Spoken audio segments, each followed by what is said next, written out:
Well, we're joined now by the Shadow Levelling Up Secretary, Lisa Nandy. Thank you for being with us. We've just been listening to the Jacob Rees-Mogg interview. I was quite interested what he said about the working week, the 48-hour week as some regulation. We should look at all different regulations, particularly those under EU law. Do you agree with him? I didn't hear the precise thing that he said about the 48-hour week, but I certainly got the general thrust that this is a government that is going to try to deregulate in order to fuel growth in the economy.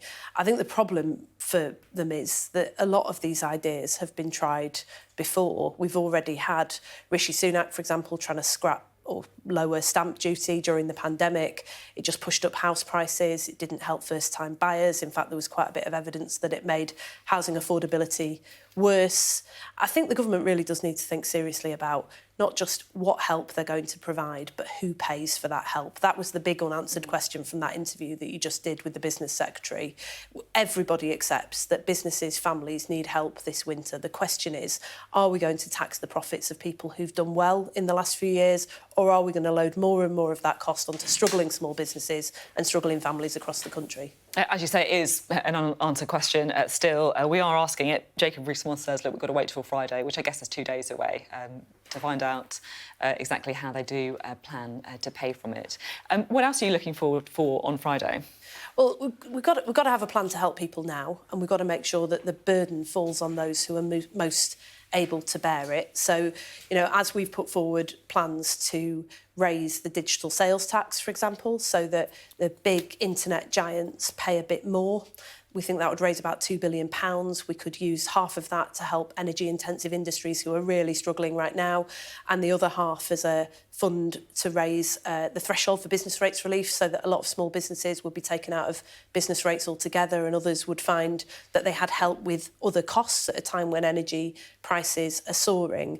Those are the sort of proposals that we want to see the government bringing forward, not more of this loading more of the costs, displacing them onto businesses and families who are already struggling by higher taxes for a very long period of time. We want to see fairness in the system, and that's what the government has to answer. I mean, I guess what they're trying to do with business, isn't it, is to try and remove some of that tax burden as well, particularly in the investment zones as well, potentially slashing taxes for business and even potentially for workers as well in deprived areas to try and boost growth. Is that something you think would be a good idea? Well, this isn't a new idea. So this is an idea that's been around for a very long time. It was tried under the last Labour government. George Osborne, it was his big idea in 2011, and we've still got a lot of these. They're called enterprise zones at the moment. They're being renamed investment zones. The problem with what the government is briefing is that these are not particularly focused on deprived areas, and the areas that have them don't necessarily benefit. It doesn't seem that they'll get to keep any proceeds of growth that are developed there. And if what Jacob Rees-Mogg was hinting at is what eventually materialises, the situation for people in these zones could get far, far worse. If you're essentially saying to some businesses, you can come in, you won't pay any taxes, other businesses are going to have to take the strain. You're going to displace the amount of tax burden on some other businesses, but also you're going to cause real problems, because if they're not paying towards the infrastructure in those places for the roads and the schools and all of the things that sustain a place, who is going to pay for it? It's probably going to be taxpayers. So, government needs to think really seriously about this, because they've been warned by every senior economist that the plans that they're currently briefing out aren't going to create the growth that they need. I just wonder, though, we're talking about growth there. The one thing you can say about this government is we know what they stand for. Growth, right? We can sum it up in a word. We can argue about whether or not it's going to be effective or if it's going to work or not, but we know the policy principle that they stand for. Every policy is around that. What does Labour stand for? Look, we've been pushing the government to get a growth strategy since the beginning of the year. So growth, is that what you stand for? But actually, Sophie, I would question this, because, I went into the first Prime Minister's questions with Liz Truss, and I think it was absolutely clear who she stood for. She stands for the few and not the many. That's why she's loading the cost of the energy proposals onto people and hard-working families, not onto the profits of the big oil and gas producers. Everyone. And we can have, obviously, there is clearly a debate about whether or not that is true or not. But we know that this is a government that is ideologically, we can see what it is they believe in. Growth only benefits everybody if everybody gains, but she has no plan to share the proceeds of that growth. She doesn't believe in redistribution. She believes in raising the cap on bankers' bonuses, but opposing pay rises that are in line with inflation for working people.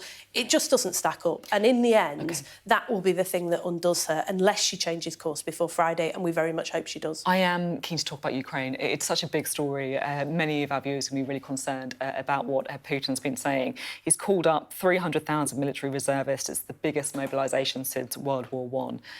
Would Labour be doing anything differently if you were in government now? We make no apology for the fact that the political parties in Britain are united about our response to Putin. We have to stand up to Russian aggression.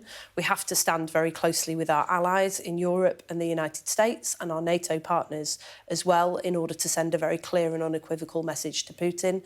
And I listened to Liz Truss today. It's a very welcome change of tack from the approach that this government has taken for the last 12 years, finally taking Russian aggression seriously. The next bit of this jigsaw is that they've got to take seriously the influence of the Russian government in the United States. They've got to clean up illicit finance in the City of London and stop proposing measures which they've currently got that they're trying to get through the statute book to make it easier for foreign money to influence our politics. Would you raise defence spending?